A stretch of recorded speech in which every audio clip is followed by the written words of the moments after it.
Bonjour à vous tous, mon nom est Daniel Cloutier, bienvenue chez les Trois Tavernes. Pour ce mois-ci, on va étudier le soldat et la vie spirituelle d'un soldat, d'un militaire. Avant de débuter, j'aimerais vous lire un texte que j'ai trouvé. Par un serment d'allégeance, il donne sa vie pour ses convictions.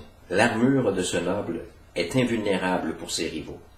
Outragé par l'oppression, il devient protecteur. Malheur à ceux qui briment la justice, car ils seront châtiés par ce noble combattant.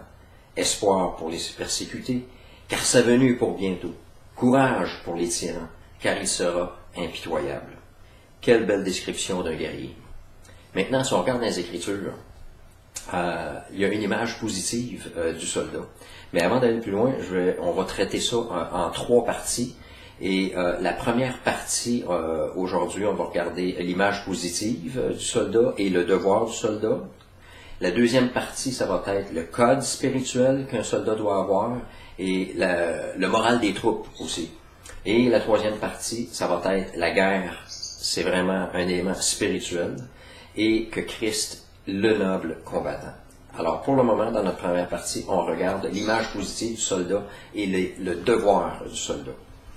Comme je disais, dans les évangiles, les actes et les apocalypses, il y a une image positive du soldat. Que ce soit par rapport à la foi, que ce soit par rapport à la protection des civils par les militaires, et comme on va voir, le soldat et l'Évangile. Maintenant, si on prend trois exemples qui nous parlent d'une image positive du soldat, on en retrouve une avec Jésus, dans Matthieu 8, versets 5 à 13, qui dit « Comme Jésus entrait dans Capernaum, un centenier l'aborda, le priant et disant « Seigneur, mon serviteur est couché à la maison, atteint de paralysie et souffrant beaucoup. » Jésus lui dit « J'irai, je le guérirai. » Le centenier répondit « Seigneur, je ne suis pas digne que tu entres sous mon toit. » On voit là l'homme pécheur qui s'adresse au Fils de Dieu. « Mais dis seulement un mot, et mon serviteur sera guéri. Car moi, qui suis soumis à des supérieurs, j'ai des soldats sous mes ordres, et je dis à l'un va, et il va, à l'autre viens, et il vient, et à mon serviteur fais cela, il le fait. » Après l'avoir entendu, Jésus fut dans l'étonnement, et il dit à ceux qui le suivaient, « Je vous le dis en vérité, même en Israël, je n'ai pas trouvé une aussi grande foi. » Le Seigneur était tellement impressionné de voir que cet homme-là avait compris comment la foi fonctionne. Il l'a appris au travers du système militaire. Il était soumis à des supérieurs. Et il donnait des ordres aussi à des soldats. Alors, il voyait les deux côtés de la médaille. Il voyait l'importance que quand ton autorité te demande quelque chose, tu dois te soumettre pour l'accomplir, pour que le plan s'accomplisse et que ça soit pas le chaos. C'est pour ça que dans l'armée, les désobéissances sont jugées là, très sévèrement. Et le Seigneur fait un parallèle avec ça. Il dit, écoute, j'ai annoncé l'Évangile en Israël, c'est à eux, premièrement, aux Juifs, que le royaume est offert, et j'ai pas trouvé personne qui avait une aussi grande foi que lui. Puis pourtant, le Seigneur, il dit, faites-moi confiance, je suis la réponse, je suis le chemin, je suis la vie. Et ça prenait un soldat parmi les gentils pour donner un bel exemple de ce que c'est que la foi. Un deuxième exemple positif de qu'est-ce que c'est qu'un soldat, dans les évangiles, là c'est dans le livre des Actes, c'est un soldat qui protège un civil. Puis c'est l'exemple de Paul et du centenier dans Acte 27, 43, où on voit que Paul est sur un bateau qui va faire naufrage, il est avec d'autres prisonniers, et là, les soldats qui sont sur le bateau veulent tuer les prisonniers pour pas que les prisonniers s'en aillent, et là, vu que Paul est prisonnier lui-même, le centenier qui voulait sauver Paul les empêcha d'exécuter ce dessein. Alors on voit un militaire qui protège un civil.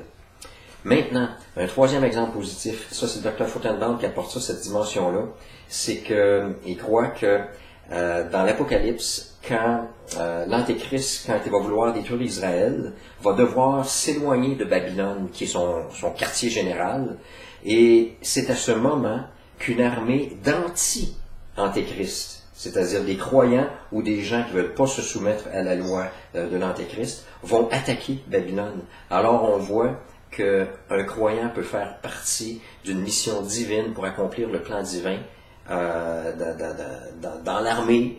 Alors, ça prend des croyants partout et ce sont 3 bels exemples ici. Maintenant, j'aimerais vous amener sur un autre terrain qui marche encore avec l'image positive là, du soldat dans les Écritures. C'est que les clés du royaume, la manière dont Dr. Foutenband l'explique, c'est que quand le Seigneur il dit dans Matthieu 16, je te donnerai les clés du royaume et des cieux, ce que tu lieras sur la terre sera lié dans les cieux, et ce que tu délieras sur la terre sera délié dans les cieux. Alors, l'interprétation ici, c'est que les clés qui sont données à Pierre, c'est que Pierre va avoir le privilège d'honorer l'ouverture de l'Évangile parmi 3 groupes précis de l'humanité, si je peux dire. Dans Acte 2, il va utiliser sa première clé pour ouvrir le royaume des cieux, l'offrir aux Juifs. Il va utiliser la deuxième clé. Là, je dis une clé, 2 clés, 3 clés, c'est pas marqué dans les Écritures, là, mais c'est juste pour la compréhension. La deuxième clé, qui va être utilisée pour ouvrir le royaume des cieux à l'autre groupe, ça va être dans Acte 8 pour les Samaritains. Et la troisième clé, c'est dans Acte 10 pour ouvrir l'Évangile en face des gentils. Et c'est là que l'histoire de Corneille, qui est un soldat dans l'armée romaine, il y avait à Césarée un homme nommé Corneille, ça c'est dans Acte 10, versets 1 à 48, un centenier dans la cohorte dite italienne. Cet homme était pieux, regardez son caractère là. Cet homme était pieux et craignait Dieu avec toute sa maison. Il faisait beaucoup d'aumônes au peuple, puis ici c'était aux Juifs, et priait Dieu continuellement. On voit un homme avec une vie spirituelle intense, authentique, et qui fait partie des gentils. Alors l'histoire, si je vous la résume, c'est que Corneille a une vision. Dans cette vision-là, il reçoit l'ordre de faire aller chercher Simon-Pierre pour qu'il puisse le ramener chez lui pour entendre le message qu'il a à lui dire, qui est l'Évangile. Pendant ce temps-là, il y a une vision que Pierre a, et là, lui, c'est une nappe avec toutes sortes de quadrupèdes, d'oiseaux, de reptiles, impurs et purs, qui sont dans cette nappe-là. Et le Seigneur lui dit, mange Pierre. Mais Pierre, étant un juif, il ne veut pas manger des animaux impurs. Le Seigneur est obligé par 3 fois de lui dire, écoute Pierre, mange ce que Dieu déclare pur, ne le regarde pas comme impur. Alors la leçon qu'il recevait de là, c'est que regarde pas les gentils comme impurs. Toi, la nation juive, c'est vrai que vous avez les promesses, mais les Juifs, c'est-à-dire les Samaritains et les gentils ont droit aussi à participer au royaume de Dieu. Alors Pierre se soumet à cette vision-là. Et il va suivre le chef militaire, le soldat, c'est-à-dire qui est venu le chercher pour le ramener à la maison de Corneille. Et là, c'est la conversion des gentils. Puis regardez comment ça se passe. Comme Pierre prononçait encore ces mots, le Saint-Esprit descendit sur tous ceux qui écoutaient la parole. Parce que là, il y avait Corneille, ses amis proches qui étaient là dans la maison quand ils ont entendu Pierre parler. Et tous les fidèles circoncis, ici, là, les fidèles circoncis, c'était des Juifs messianiques, des Juifs qui s'étaient convertis au Messie, qui étaient venus avec Pierre comme témoins.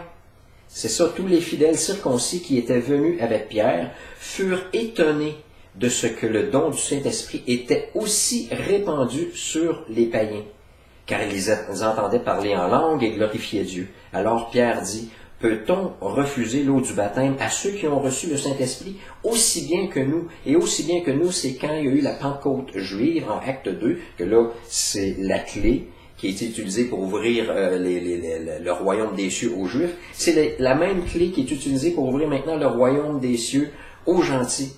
Et on voit qu'un peu plus tard, en face des fidèles circoncis qui étaient avec Pierre comme témoin, Pierre va devoir donner une explication aux Juifs à Jérusalem à cause que Pierre était rentré chez des impurs, des gentils. Mais là, Pierre, avec les témoins qu'il y a là, va pouvoir confirmer que l'Évangile est répandu maintenant pour tout le monde sur la planète.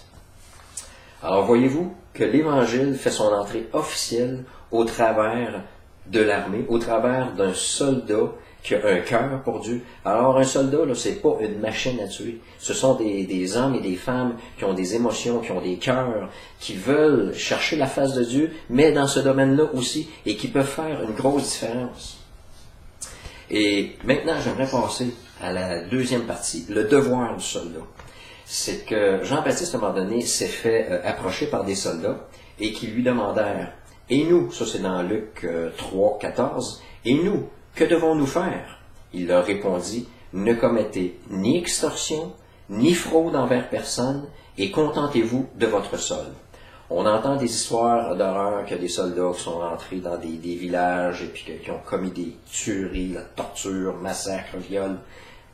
Là, ici, Jean-Baptiste met de la définition. Alors, c'est pour ça que c'est important qu'un soldat puisse avoir un code spirituel. Là. Ça, c'est juste une partie. On va le traiter dans la deuxième partie de ce thème-là. Alors, il dit ni extorsion. Qu'est-ce que c'est que l'extorsion? C'est de prendre de force quelque chose qui appartient à quelqu'un. Alors, que ce soit par des menaces, mettons à des checkpoints, qu'un soldat peut exiger de l'argent, peut exiger des biens qui ne lui appartiennent pas pour que la personne puisse passer le checkpoint. C'est de prendre la sexualité de quelqu'un, pour être poli dans ma façon de m'exprimer. L'autre, c'est d'exiger la soumission par la violence. Et puis on voit qu'il y a des gens qui vont rechercher cette soumission-là par la violence en coupant des doigts, en coupant des mains.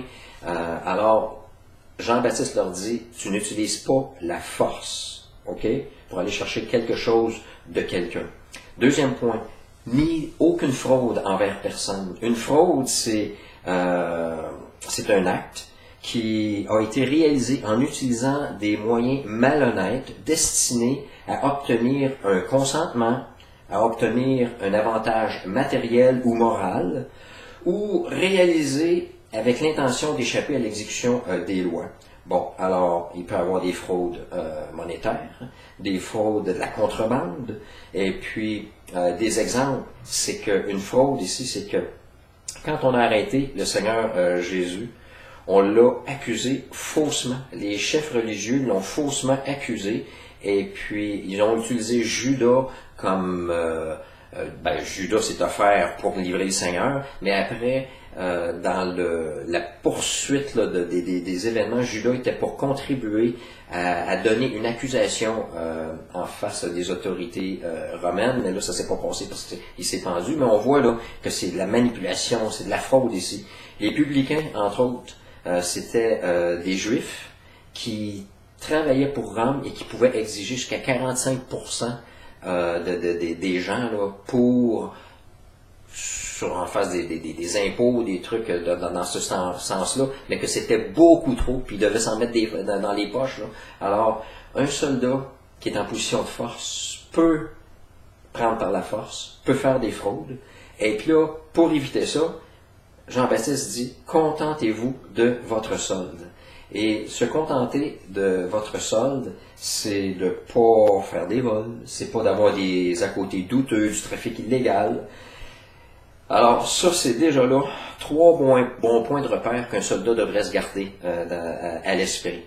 Et que, puis si on regarde l'influence militaire que ça peut avoir un soldat là, qui se tient en garde, là, qui veut marcher le plus droit possible, ben ça va avoir une influence sur sa vie, puis même une influence dans le civil.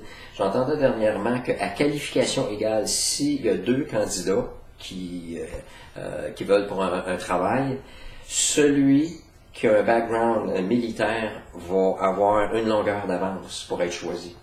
Et moi, personnellement, ça serait peut-être bon que notre jeunesse puisse faire 2 ans de service militaire pour apprendre ce que c'est, comment le respect des autorités, la discipline, travailler dur pour accomplir. Alors on voit là que le devoir du soldat, ça a une influence quand il y a un code spirituel, un code d'éthique, ça a une influence dans sa vie et que ça va, si le gars sort de l'armée ou la femme, ça va même aider dans son métier civil. Là. Maintenant, un dernier point que j'aimerais, par rapport au devoir du soldat, vous apporter. La soumission à tout prix. Est-ce que, comme dans Romains 13, ça nous dit Que toute personne soit soumise aux autorités supérieures, car il n'y a point d'autorité qui ne vienne de Dieu, et les autorités qui existent ont été instituées de Dieu.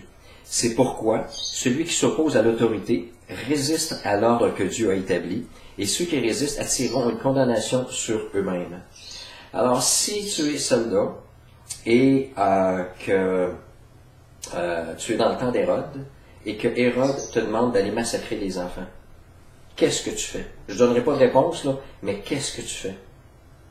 Quand tu vis dans le temps de Pharaon, et puis qu'ils disent que tous les mâles, les bébés mâles hébreux, soient tués, qu'est-ce que tu fais en tant que soldat? Moi, je dis, le principe général est que nous devons obéir en toutes choses qui ne sont pas contraires à la loi de Dieu. Le principe général est que nous devons obéir en toutes choses qui ne sont pas contraires à la loi de Dieu. Et un exemple précis ici que je voudrais terminer, c'est dans Exode 1, l'exemple des sages-femmes des Hébreux. Le roi d'Égypte parla aux sages-femmes des Hébreux, nommées l'une Shifra et l'autre Pua. Il leur dit, « Quand vous accoucherez les femmes des Hébreux et que vous les verrez sur les sièges, si c'est un garçon, faites-le mourir. Si c'est une fille, laissez-la vivre. » Mais les sages-femmes craignirent Dieu et ne firent point ce que leur avait dit le roi d'Égypte, désobéissance. Elles laissèrent vivre les enfants. Le roi d'Égypte appela les sages-femmes et leur dit, « Pourquoi avez-vous agi ainsi et avez-vous laissé vivre les enfants? » Les sages-femmes répondirent à Pharaon, « C'est que les femmes des Hébreux ne sont pas comme les Égyptiennes. Elles sont vigoureuses et elles accouchent avant l'arrivée de la sage-femme. » Mensonge. Dieu fit du bien aux sages-femmes, et le peuple multiplia et devint très nombreux. Parce que les sages-femmes avaient eu la crainte de Dieu, Dieu fit prospérer leur maison. Alors voyez-vous que Dieu veut qu'on pense, qu'on discerne entre le bien et le mal, et dans certains cas, on doit désobéir pour faire respecter la loi de Dieu. Mais en règle générale, on doit se soumettre aux autorités. Et il y a un dernier exemple que je vais vous donner, c'est Dietrich Bonhoeffer, qui vivait dans le temps d'Hitler. C'est un chrétien, un philosophe chrétien, un grand penseur, qui, à un moment donné, a vu ce que Hitler faisait en face de l'Église, faisait contre les Juifs, contre les personnes handicapées. Il s'est élevé comme ça et il a voulu faire un complot pour assassiner Hitler. Alors voyez-vous, on doit obéir premièrement à Dieu, mais dans certains cas, notre conscience doit nous faire obéir à Dieu en premier plutôt qu'aux autorités humaines. Alors sur ce, je vous laisse. À la prochaine.